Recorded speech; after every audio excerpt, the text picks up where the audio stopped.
दामोदर जी, आपने press conference बुलाई है, क्या कारण?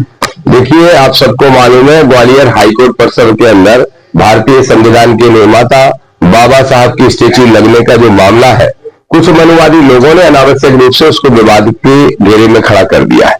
हमारी ये मांग है और हम संकल्प लेके निकले हैं।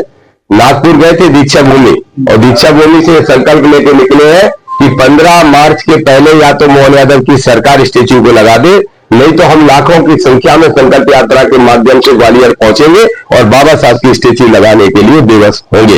एक बड़ा मुद्दा यह है। दूसरा, यूजीसी के मुद्दे पर आजाद समाज पार्टी का, बीमारमी का, हमारे आदरणीय चंद्रशेखर आजाद जी का, दामोदर मंडल का, सबका स्टैंड क्लियर है। एक पार्टी के प्रदेश अध्यक्षों का, विभागीय प्रदेश अध्यक्ष सब लोग तैयारी कर रहे हैं। 12 तारीख को हम बहुत बड़ा आंदोलन भोपाल में करने जा रहे हैं। राजभवन का घेराव करेंगे, मुख्यमंत्री का घेराव करेंगे और ये संदेश देंगे कि जो नियमों में परिवर्तन किया गया हम उसके फेवर में है, यूजीसी के हम सपोर्ट में। ये दोनों मुद्दों की जानकारी देने के लिए आंदोलन की तैयारी, संकल्प यात्रा की तैयारी के लिए कल ग्वालियर में बैठक रखी गई थी। उस बैठक को लेने में आया था। नवग्रह मंदिर के बारे में क्या बता रहा है? नवग्रह मंदिर के नाम से भूमाफियागिरी करने का उद्देश्य है। वहां के जो पूर्व नेता है, मंत्री जी बोल रहे हैं, अब वो चाहते हैं कि उनकी दुकान राजनीति में अगर ठप पड़ गई है तो भगवा चोला पहन के वो एक नया व्यवसाय शुरू करना चाहते हैं। मेरा साफ साफ कहना है कि वो जो नवग्रह मंदिर बन रहा है वो शुगर मिल की जमीन पर बन रहा है। शुगर मिल में किसानों के करोड़ों रुपए खाए हैं, और जब हमने आंदोलन किया तो ये वादा किया गया था कि वो शुगर मिल की जमीन को हम नीलाम करा के इन किसानों का पैसा वापस करेंगे, लेकिन किसानों को तो कोई पैसा नहीं मिला।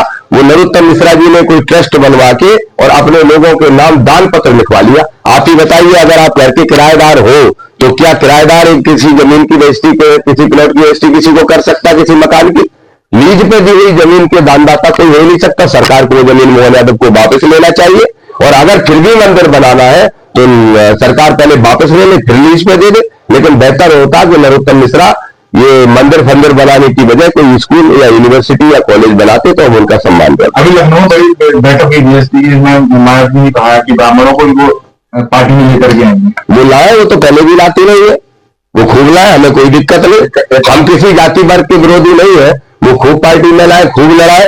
लेकिन वो ये भूल गई है कि जब वो ब्राह्मणों को साथ लाई थी तब भारतीय जनता पार्टी उत्तर प्रदेश में 0 पे थी, और जब भारतीय जनता पार्टी वहां ताकत से खड़ी है तो ब्राह्मण उनके साथ क्यों आएगा? वो गलत फहमी की शिकार है, चुनाव में उनको पता चल जाएगा।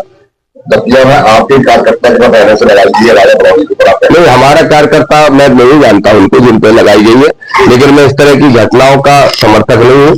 आलोचना भी करना है किसी को तो संवैधानिक दायरे में करना चाहिए, और उसकी प्रतिक्रिया भी ऐसी नहीं होना चाहिए जो घटना क्यों किया। अभी जो